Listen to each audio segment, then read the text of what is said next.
It's September 12th, 2012, in the port city of Tampico, Tamaulipas. Under the cover of darkness, a convoy of Mexican Navy vehicles glides silently through the streets. There are no sirens, no warnings. Their target is a man who has lived in the shadows for years, a ghost running an empire of violence from anonymity. The Marines, elite forces forged in the fires of the war on drugs, surround a residence in a quiet neighborhood. The operation is surgical, precise. In a matter of minutes, without a single shot fired, they emerge with their prize. The man, with a nondescript, almost bureaucratic appearance, doesn't resist. There's no epic showdown, no defiant last stand, just the cold, silent surrender of one of the world's most wanted and enigmatic kingpins. His name, Jorge Eduardo Costilla Sánchez, alias El Coss. The last great leader of the Gulf Cartel, the man who inherited a throne of blood and drowned it in an even more brutal war, has fallen. But who was this impassive-looking ex-cop who rose to the top of the criminal underworld? Was he a brilliant strategist, a genius of criminal logistics who knew how to navigate the treacherous waters of betrayal to consolidate his power? Or was he simply a disloyal opportunist, a traitor who backstabbed his mentors and partners to reach the summit, only to preside over the disintegration of his own empire? If you're fascinated by the stories that those in power wanted to hide, subscribe. What's coming is even darker. Join me as we delve into the origins of the man whose quiet, cunning, and calculated cruelty made him one of the most feared and influential figures in the modern history of organized crime. The story of Jorge Eduardo Costilla Sánchez begins on the 3rd of August, 1971, in the border city of Matamoros, Tamaulipas. Unlike many of the kingpins who would come to dominate the Mexican drug trafficking landscape, he wasn't born into the extreme poverty of the mountains, nor into a criminal dynasty. He grew up in a working-class environment, in a city that has always lived in a complex and often dangerous symbiosis with its American neighbor, Brownsville, Texas. In the 72nds and 82nds, Matamoros was a hive of activity. It was a legitimate commercial crossing, but also a historic corridor for smuggling and almost traditional activity on the border. From alcohol during Prohibition to electronics and clothing in later years, the line between legal and illegal trade was always blurry. It was in this environment that a young Costilla forged his worldview, one where opportunities didn't always follow the rules. His childhood and adolescence passed without major incident, far from the headlines he would one day dominate. He wasn't a visibly ambitious young man or a juvenile delinquent. On the contrary, he chose a path that seemed to lead him in the opposite direction of crime. At 18, in 1989, he made a decision that would define the first stage of his adult life. He joined the Matamoros Municipal Police Force. This choice, in retrospect, was the cornerstone of his future criminal career. Being a police officer in late 20th century Mexico, especially in a border city like Matamoros, was an intensive education in the real workings of power. It wasn't just about the law written in books, but the unwritten law of the streets, of the plaza or territory. He learned investigation procedures, how informant networks operated, surveillance tactics, and most importantly, how law enforcement worked from the inside. He saw firsthand the endemic corruption that plagued the institutions, the ease with which a bribe could make a file disappear, divert a patrol car, or release a detainee. This experience didn't make him a cynic, it made him a pragmatist. He understood that the system wasn't an insurmountable obstacle, but a mechanism that could be manipulated, a tool that could be immensely useful in the right hands. During his years as an officer, he proved to be competent, intelligent, and observant. He rose through the ranks, earning a reputation as a sharp investigator. But while he wore the uniform, his eyes were on the other side of the scale, on the power and wealth emanating from the Gulf Cartel, the criminal organization that controlled his city with an iron fist. Back then, the cartel was under the command of Juan Garcia Abrego, an old-school kingpin. Nephew of the legendary smuggler Juan Nepomuceno Guerra, Garcia Abrego had transformed the family smuggling business into a large-scale drug trafficking operation, becoming the first Mexican trafficker to be placed on the FBI's 10 most wanted list. For a young cop like El Coss, Garcia Abrego's empire wasn't a threat to be fought, but a model of success to be studied. He saw the police's ineffectiveness against the cartel's power and understood that true authority didn't lie with the badge, but with the ability to control the flow of money and violence. It was during these years that he began to weave his first ties to the underworld, offering information, protection, and favors in exchange for money.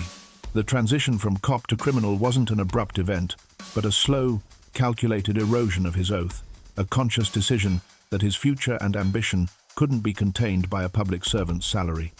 He was acquiring a unique skill set. The discipline and knowledge of a law enforcement agent, combined with the cunning and ruthlessness of a criminal. This duality would make him an invaluable asset to the cartel, and eventually, a formidable and terrifying leader. His badge wasn't a shield of justice, but a key that would open the doors to the underworld. The metamorphosis of Jorge Eduardo Costilla Sánchez, from a municipal police officer to a key figure in organized crime, was a gradual process, a calculated immersion into the depths of drug trafficking. By the mid-1992, while still carrying his badge, his unofficial activities had become his main source of income and his true calling. He was no longer a simple collaborator. He had become a de facto operator for the Gulf Cartel, using his position and inside knowledge to facilitate the organization's operations. His reputation as an efficient, discreet, and above all, intelligent man reached the ears of the cartel's top figures. The turning point in his criminal career came in 1996. Juan Garcia Abrego, the powerful head of the Gulf Cartel, was finally captured in a massive operation and extradited to the United States. His downfall created an immense power vacuum within the organization. As is common in the volatile world of drug trafficking, the supreme leader's absence unleashed a brutal internal struggle for succession. Several high-ranking lieutenants clashed in a bloody war for control of the cartel's lucrative routes and territories. It was amidst this chaos that a new figure emerged with a ferocity and ambition that overshadowed all others. Osiel Cárdenas Guillén. Osiel, a former mechanic known as El Mata Amigos, the friend killer, for his reputation of betraying his own partners to get ahead, was everything El Coss was not. He was charismatic, explosive, brutally violent, and highly visible. As Osiel clawed his way to the top through intimidation and murder, he recognized a different kind of power in El Coss. He saw in the ex-cop a strategist, a tactical thinker whose calm and analytical skills perfectly complemented his own impulsive nature. Costilla Sánchez, for his part, saw in Osiel the perfect vehicle for his own ambition. He quickly aligned himself with the aspiring kingpin, offering his loyalty and, more importantly, his invaluable knowledge of police and intelligence operations. El Coss became the brains behind Osiel's brawn. He helped him navigate the complex web of corruption, identify and neutralize officials loyal to rival factions, and design strategies to evade the authorities. The alliance was lethally effective.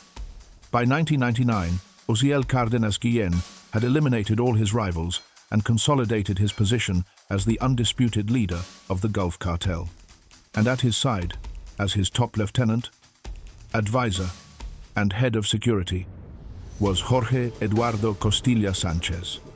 El Coss was no longer just a corrupt cop. He was the second in command of one of the most powerful criminal organizations on the planet. His role was crucial and multifaceted.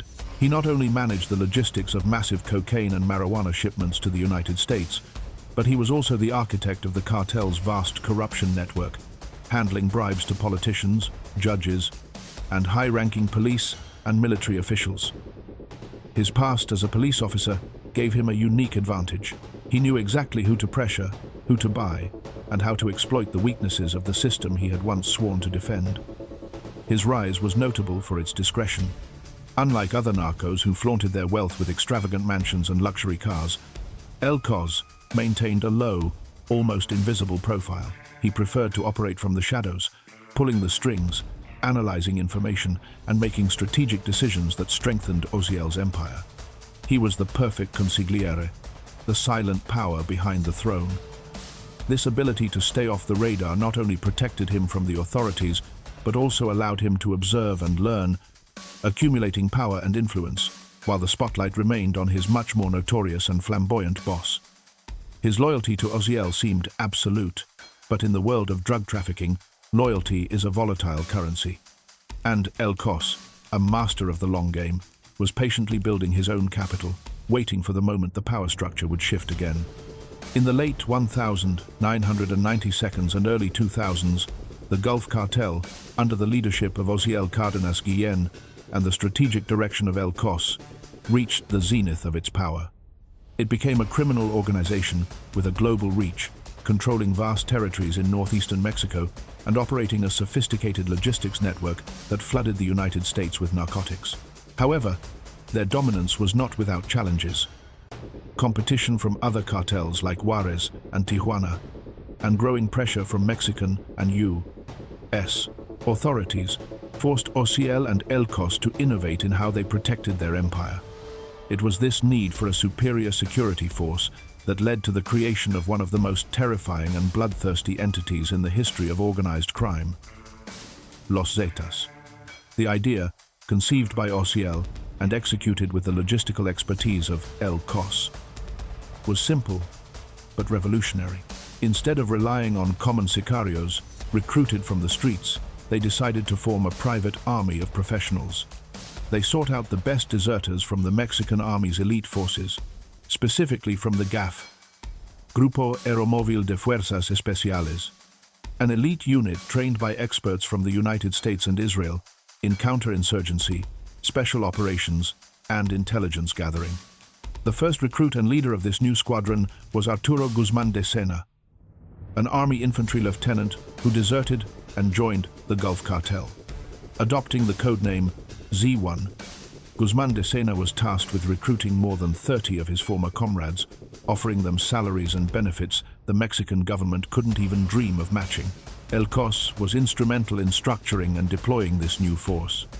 As the cartel's chief strategist, he understood the incalculable value of having an armed wing with military discipline, advanced training, and access to military-grade weaponry. The Zetas were not mere thugs. They were a commando unit. They operated with brutal efficiency, using military tactics to eliminate rivals, secure trafficking routes, and terrorize anyone who stood in the cartel's way. Their arrival changed the dynamics of violence in Mexico forever. They introduced a level of brutality and sophistication never seen before, employing decapitations, torture, and public massacres as tools of psychological warfare.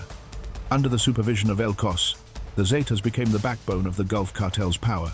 They were Oziel's personal bodyguards, the enforcers of his sentences, and the spearhead in the cartel's expansion into new territories. The synergy was perfect. Oziel was the king, Coss the prime minister, and the Zetas the royal army. During this period, the cartel operated with near total impunity. Profits were astronomical, estimated in the billions of dollars annually. Coss, from his position in the shadows, managed this vast financial empire, overseeing money laundering operations through a network of shell companies, currency exchanges, and legitimate businesses.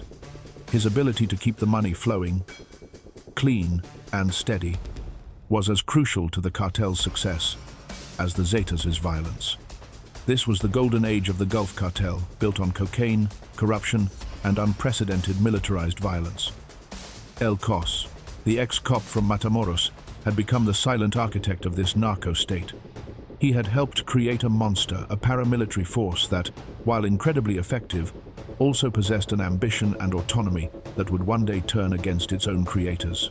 But for the moment, they enjoyed a power that seemed limitless, unaware that the foundations of their empire were already being undermined by mounting pressure from the authorities and the latent ambition of their own creation. The Gulf Cartel's era of absolute dominance, characterized by obscene wealth and unprecedented violence, was destined to be as spectacular as it was fleeting. The notoriety of its leader, Oziel Cardenas Guillen, had made him the #1 target for both the Mexican and U.S. governments. Despite his formidable security apparatus, led by the Zetas and coordinated by Coss, the pressure became unsustainable. On the 14th of March 2003, In a massive shootout with the Mexican army in Matamoros, Osiel Cárdenas Guillén was captured. His arrest was a monumental victory for the Mexican state and a devastating blow to the Gulf Cartel structure. The fall of the top boss sent a shockwave through the criminal underworld. A power vacuum immediately formed, threatening to tear the organization apart. At this critical moment, two key figures stepped forward to take the reins. Jorge Eduardo Costilla Sánchez, El Coss, the strategic mastermind, and Antonio, Tony Tormenta Cárdenas Guillén, Osiel's brother, a charismatic but extremely violent and old-school leader. An uneasy diarchy was formed. El Coss, with his deep knowledge of logistics, finances, and high-level operations, became the de facto leader of one of the most important factions. Tony Tormenta, meanwhile, took control of another faction, relying on the loyalty of men who respected the Cárdenas name and his reputation for implacable violence. From his cell in a maximum security prison in Mexico, Osiel tried to continue running the cartel, sending orders through lawyers and family members. El Coss and Tony Tormenta, at least on the surface, respected this hierarchy, maintaining an appearance of unity to prevent rivals from perceiving a fatal weakness. El Coss, true to his style, continued to operate from the shadows. His leadership was less visible but no less effective. He focused on what he did best, keeping the business running.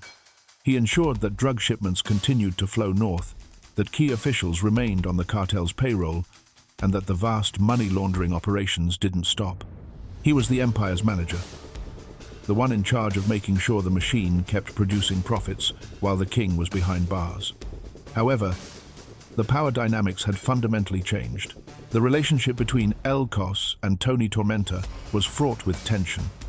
They represented two different leadership styles. El Coss was the calculating strategist, while Tony Tormenta was the impulsive and brutal enforcer. This difference often put them in conflict, and only their common enemies, the growing ambition of the Zetas and pressure from the authorities, held them together in a fragile alliance. During this period, the Zetas' power began to grow exponentially. With Osiel out of the picture, their loyalty to the Gulf Cartel started to waver.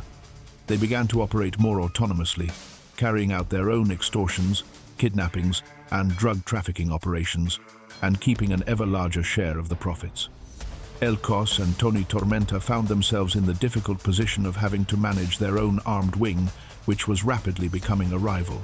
The situation grew even more complicated in 2007 when the Mexican government, under intense pressure from Washington, decided to extradite Osiel Cárdenas Guillén to the United States to face charges of drug trafficking, money laundering, and threatening federal agents.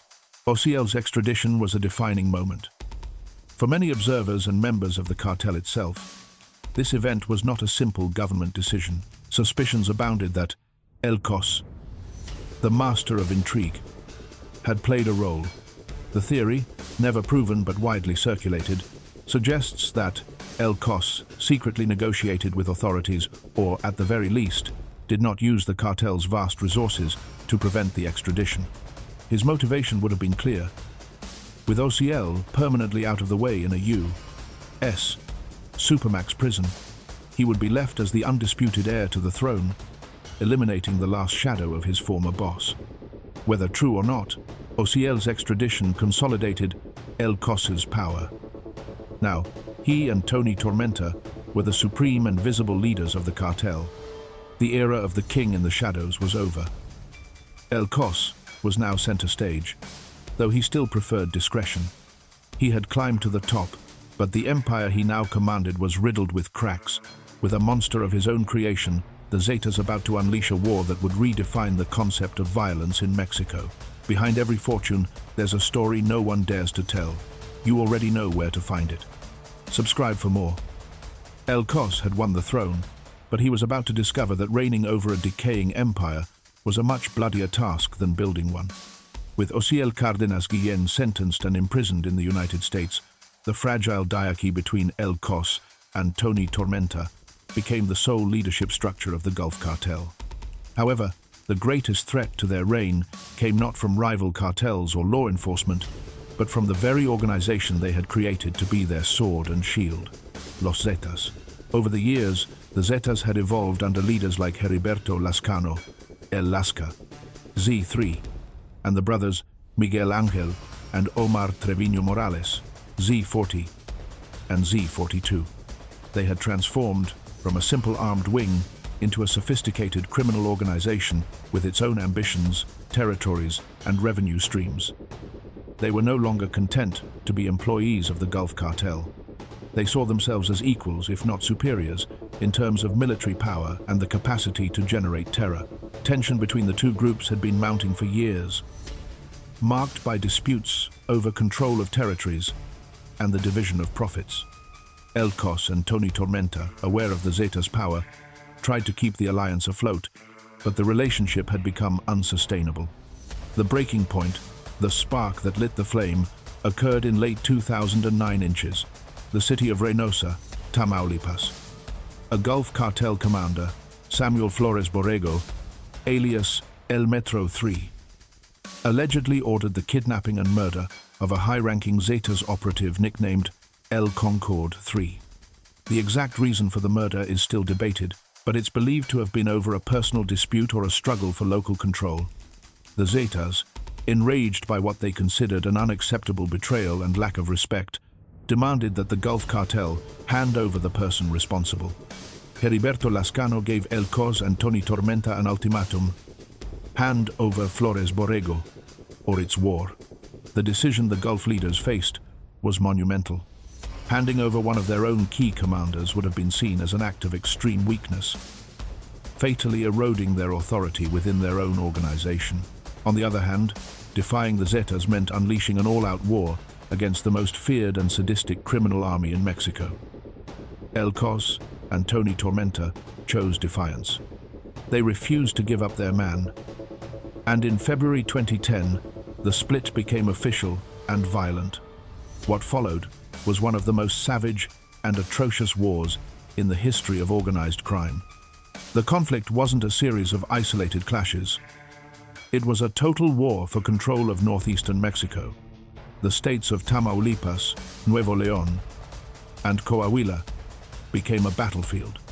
The violence that erupted was of an unimaginable scale and brutality. Both sides abandoned any code or limit that might have existed in the past. Decapitations, videotaped tortures, dismembered bodies left in public places, and narco-blockades with burning vehicles became everyday tactics. The goal was no longer just to eliminate the rival, but to terrorize the civilian population and demonstrate a superior level of sadism. El Coss, as the Gulf Cartel's chief strategist, found himself commanding an army in a war of attrition against a force he had helped create. He directed operations from hiding, coordinating attacks, managing the logistics of weapons and men, and trying to maintain his organization's cohesion against a relentless enemy. The war transformed the landscape. Cities like Reynosa, Nuevo Laredo, and Monterrey became urban combat zones, with convoys of sicarios clashing in broad daylight. Civil society was caught in the crossfire. Massacres became common, the most infamous being the San Fernando massacre in August 2010, where the Zetas murdered 72 undocumented migrants. Although this crime was the work of the Zetas, it reflected the level of inhumanity the conflict had reached. The Gulf Cartel, under the command of El Coss, responded with similar brutality. They formed alliances with other cartels, like Sinaloa and La Familia Michoacana, creating a united front against the common enemy. They published videos of interrogations and executions of captured Zetas and hung narco banners in cities, declaring their intention to cleanse the region of the plague of their former employees. El Coss was now at the peak of his power, but it was a power defined by endless war. The silent strategist had become a warlord, responsible for orchestrating a campaign of violence that was tearing apart the society into which he was born. The monster he helped unleash now threatened to consume everything, including his own empire. The war against the Zetas was not only bleeding the Gulf Cartel dry on the battlefield, but it was also exacerbating the tensions and rivalries within its own leadership structure. The alliance between El Coss and Antonio "Tony" Tormenta Cardenas Guillen, forged out of necessity, had always been fragile. As the war dragged on, the differences in their styles and strategies became more pronounced. and the struggle for absolute control of the cartel intensified, playing out in the shadows of the main war. El Coss represented the more pragmatic, business-oriented faction of the cartel. His approach, while brutal, was always subordinate to the logic of profitability. He understood the importance of alliances, corruption, and calculated violence. On the other hand, Tony Tormenta was the embodiment of the cartel's old guard. He was impulsive, mistrustful, and believed in the power of unrestrained violence and loyalty based on fear and the Cardenas name.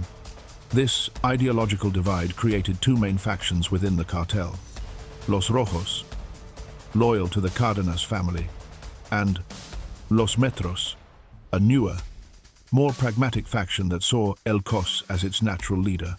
Samuel Flores Borrego, El Metro III, the man whose conflict with the Zetas had started the war, was one of the main leaders of this faction and a close ally of El Coss.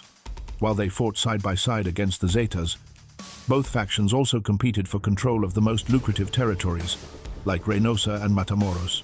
This internal rivalry was an open secret and a weakness that both the Zetas and the authorities sought to exploit. El Coss, the master of long-term strategy, knew that as long as Tony Tormenta was alive, his own power would never be absolute. He would always be seen as the second in command, the ex-cop who had risen to the top, but not as the legitimate heir to the throne. The opportunity for El Coss to consolidate his power once and for all came on the 5th of November 2010. In a massive operation involving over 660 Marines, 17 vehicles, and 3 helicopters, the Mexican Navy's special forces cornered Tony Tormenta in his stronghold of Matamoros. What followed was an all-out battle that lasted over 8 hours, paralyzing the border city with gunfights and blockades. At the end of the day, Antonio Cardenas Guillen, Tony Tormenta, lay dead, killed by federal forces. His death was celebrated by the Mexican government as one of the most significant victories in the war on drugs. However, in the inner circles of the Gulf Cartel, the operation raised immediate suspicion. The precision of the intelligence that led the Navy directly to Tony Tormenta was remarkable. Rumors and accusations quickly surfaced that El Coss, or someone from his Metros faction, had betrayed Tony Tormenta, leaking his location to the authorities to eliminate their main internal rival. This theory, much like the one about his alleged involvement in OCL's extradition, has never been conclusively proven. But it fits perfectly with the modus operandi of El Coss, a cold, calculating strategist who wouldn't hesitate to eliminate any obstacle to his power, using his enemies to do the dirty work. With the death of Tony Tormenta, Jorge Eduardo Costilla Sánchez became the sole undisputed leader of the Gulf Cartel. He had reached the absolute summit. There was no Cardenas above him or beside him. The ex-cop from Matamoros was now the king. However, the throne he had conquered through war and alleged betrayal was an unstable one. The empire was fractured, bled dry by the war with the Zetas, and now, without the unifying figure of a Cardenas, the internal divisions between the Rojos and the Metros threatened to explode into a new civil war. El Coss had achieved supreme power, but he found himself on the edge of an abyss, trying to hold together an empire that was crumbling under the weight of its own violence. The strategist had won all the battles for power, but he was about to lose the kingdom. Jorge Eduardo Costilla Sánchez's reign as the supreme and absolute leader of the Gulf Cartel was brief and tumultuous. Although he had managed to eliminate his main internal rivals and consolidate his position, the empire he commanded was a shadow of its former self. The brutal war of attrition against the Zetas had left the organization financially weakened and militarily depleted. Worse, the death of Tony Tormenta, far from unifying the cartel under his command, had deepened the internal divisions. The Rojos faction, loyal to the Cardenas family, never fully accepted El Coss's leadership, viewing him as a usurper and a traitor. This triggered a bloody internal purge and a factional war fought on the streets of Tamaulipas' cities, a war within the war against the Zetas. The Gulf Cartel had become balkanized, turning into a federation of semi-autonomous cells that often fought each other for control of the territories. El Coss fought desperately to maintain control, but the organization's cohesion had evaporated. As his empire crumbled, his international notoriety reached its peak. The United States government, which for years had seen him as the shadowy mastermind behind OCL Cardenas, now identified him as one of the most powerful and dangerous kingpins in the world. In 2009, the U.S. Department of State, through its Narcotics Rewards Program, offered a reward of up to $5 million for information leading to his arrest. The federal indictment against him, issued in the Southern District of Texas, was extensive. He was charged with conspiracy to import vast quantities of cocaine and marijuana into the United States, large-scale money laundering, and, significantly, for his role in the 1999 incident where he, alongside Osiel Cardenas and his men, threatened and assaulted two U.S. federal agents, one from the DEA and one from the FBI in Matamoros. This last charge made him a high-priority target for American law enforcement agencies. The FBI placed him on its 10 most wanted fugitives list, a rare distinction for a drug trafficker. Underscoring the seriousness with which Washington viewed his threat, the pressure on the Mexican government to capture him intensified. For the administration of President Felipe Calderón, whose security strategy was based on capturing high-level kingpins, El Coss was the biggest prize remaining in the Gulf Cartel. The hunt became a national priority. The Secretariat of the Navy, CMAR, and the Mexican Army, with crucial intelligence support from the U.S., provided by the DEA, FBI, and CIA, dedicated enormous resources to locating him. El Coss, true to his nature, responded to this pressure by becoming even more elusive. He became a ghost, constantly moving between a network of safe houses in and around Tampico, a city he had chosen as his last stronghold. He almost completely abandoned electronic communications, knowing they were his most vulnerable point. He communicated through trusted couriers and limited his inner circle to a handful of men of proven loyalty. His life became one of constant paranoia.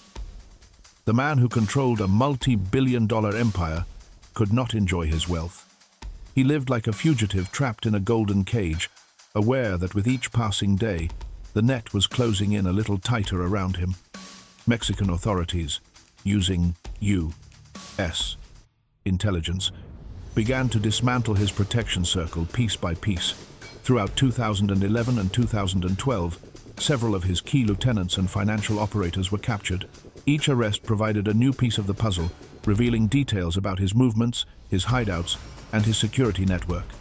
The fall of Samuel Flores Borrego, El Metro III, his top ally, at the hands of his own people in September 2011, was a devastating blow that left him even more isolated.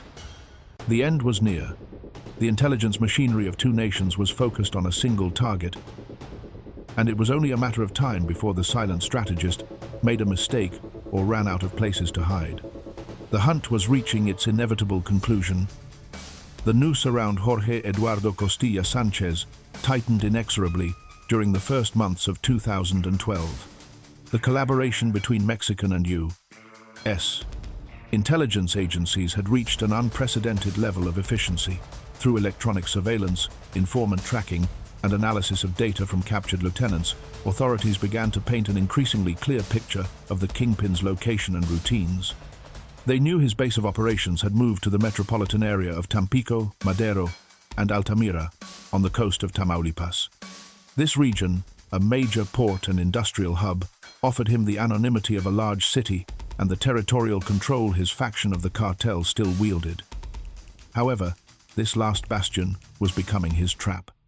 Mexican naval intelligence, the most trusted and effective unit in the fight against kingpins, received crucial information pointing to a specific residence in the Lomas de Rosales neighborhood, an upper-class residential area in Tampico. The intelligence suggested that El Coss was using this property as one of his safe houses.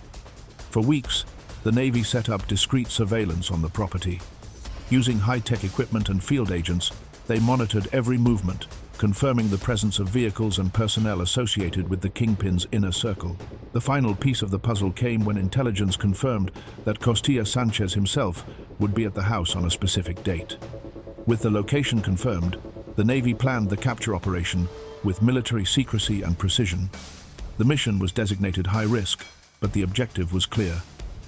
Capture El Coss, alive and, if possible, without a prolonged confrontation that could endanger civilians.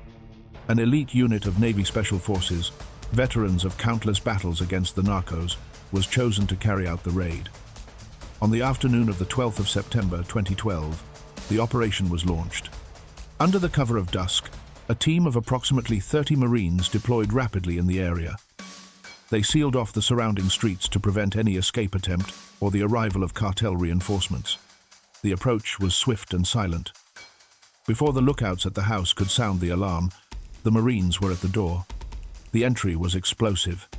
The assault team stormed the residence without encountering significant resistance. The surprise was total. Inside the house, they found Jorge Eduardo Costilla Sánchez, along with a small group of his bodyguards. What followed was a moment that contrasted sharply with the kingpin's bloody career. There was no epic shootout like the one that ended Tony Tormenta's life. There was no desperate last stand for freedom. Coss, the man who had directed one of Mexico's cruelest wars, the strategist who had ordered countless murders, surrendered without firing a single shot. It was an anticlimactic end to a reign of terror. The Marines secured him and his 5 accomplices, seizing an arsenal of high-powered weapons, luxury vehicles, and jewelry. The operation was a flawless success, a testament to the growing capabilities of Mexico's special forces. The news of his capture spread rapidly, confirmed by the Secretariat of the Navy in a press conference that same night. They showed the world the image of the detained kingpin, a 1-year-old, overweight man in a plaid shirt with a look of resignation on his face. It was the image of defeat. The ghost that had terrorized Tamaulipas for years had finally been exorcised. The capture of Coss was the death blow to the Gulf Cartel as the monolithic organization it once was. His fall immediately intensified the internal war for succession. The already precarious alliance between factions shattered completely.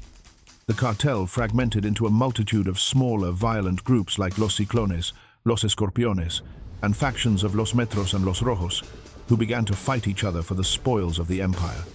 The violence in Tamaulipas, far from diminishing, intensified in the following months and years, albeit in a more chaotic and decentralized manner. For President Felipe Calderón's government, the capture was a crucial political victory, coming just weeks before the end of his term, which had been defined by his controversial war on drugs. The arrest of Coss, along with other high-profile kingpins from that same period, was presented as proof that his strategy, despite its enormous human cost, was yielding results. However, for the citizens of Tamaulipas, the fall of the great kingpin did not mean the end of fear, but the beginning of a new era of uncertainty and fragmented violence. After his capture in Tampico, Jorge Eduardo Costilla Sánchez was immediately transferred to Mexico City and paraded before the media, a common practice by the Mexican government to showcase its victories in the war on drugs. Confined to the Federal Social Readaptation Center, Altiplano, a maximum security prison, Coss began the final and perhaps most ironic phase of his life, a long legal battle to avoid the fate he feared most: extradition to the United States. For nearly 3 years, his lawyers used every legal tool at their disposal, filing injunctions and appeals to block the extradition process. They argued due process violations and sought to exploit any loophole in the Mexican judicial system. However, the pressure from the U.S. government was immense. The charges against him in the Southern District of Texas were severe, and Washington was unwilling to let one of the most significant kingpins to have destabilized the border escape American justice. On the 30th of September 2015, his legal options ran out. Coss was handed over to U.S. authorities in a top-secret operation. He was one of 13 high-profile defendants extradited that day, a clear signal of the enhanced security cooperation between Mexico and the United States.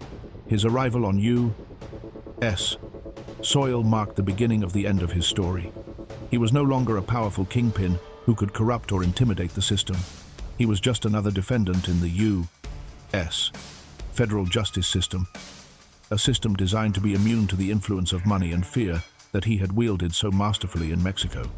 Faced with a mountain of overwhelming evidence, including testimony from former partners, financial records, and surveillance evidence, Coss chose the only pragmatic path left. On the 26th of September 2017, he pleaded guilty to charges of drug trafficking, conspiracy, and assaulting federal agents. His guilty plea was part of an agreement with the prosecution likely in exchange for a less severe sentence than he would have faced if he had gone to trial and been convicted. During the proceedings, more details of his operation came to light, reaffirming his role as the logistical mastermind who coordinated the shipment of tens of tons of cocaine and marijuana to the United States, generating billions of dollars in illicit profits. On the 14th of September 2022, nearly a decade after his capture, a federal judge in Brownsville, Texas, finally handed down his sentence. Jorge Eduardo Costilla Sánchez was sentenced to life in prison and ordered to pay a $5 million forfeiture. The sentence was the culmination of a criminal career that spanned more than 2 decades. The man who started as a modest policeman in Matamoros, who rose to the top of the Gulf Cartel through intelligence and betrayal, and who unleashed one of the most brutal wars in Mexico's history, would end his days in a U.S. maximum security prison. His fate was the embodiment of the maxim feared by all Mexican narcos: better a grave in Mexico than a cell in the United States.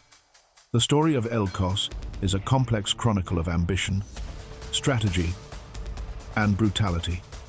His legacy is undeniably dark and destructive. He was a central figure in the militarization of Mexican cartels through the creation of the Zetas, a decision that elevated violence to levels of terrorism and whose consequences are still felt throughout Mexico today. His leadership in the war against his former henchmen turned Tamaulipas into a mass grave, leaving an indelible scar on society. In the end, the question of his true nature persists. Was he a brilliant strategist? Undoubtedly. His ability to analyze the system and exploit its weaknesses, his silent assent, and his skill for survival in a world of predators demonstrate a superior intellect. Or was he a consummate traitor?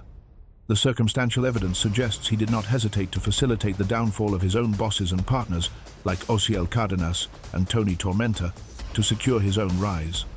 The truth is likely that he was both: a brilliant strategist whose greatest talent was betrayal. He used loyalty as a disposable tool and violence as a political instrument, all in the service of his insatiable ambition. His story is not that of a Robin Hood or a revolutionary, but that of a crime bureaucrat, an efficient manager of terror who, in the end, was consumed by the very system of violence and mistrust he helped perfect. His empire crumbled to dust, and his name became just another chapter in the endless, tragic history of drug trafficking in Mexico. Thank you for making it this far. We hope this journey through the life and legacy of Jorge Eduardo Costilla Sánchez has offered you a clearer perspective on the complex history of the Gulf Cartel. If you've been captivated by this analysis and want to continue exploring the figures and events that have shaped the world, we invite you to subscribe to the channel so you don't miss our next stories. You already know where to find them. See you in the next one.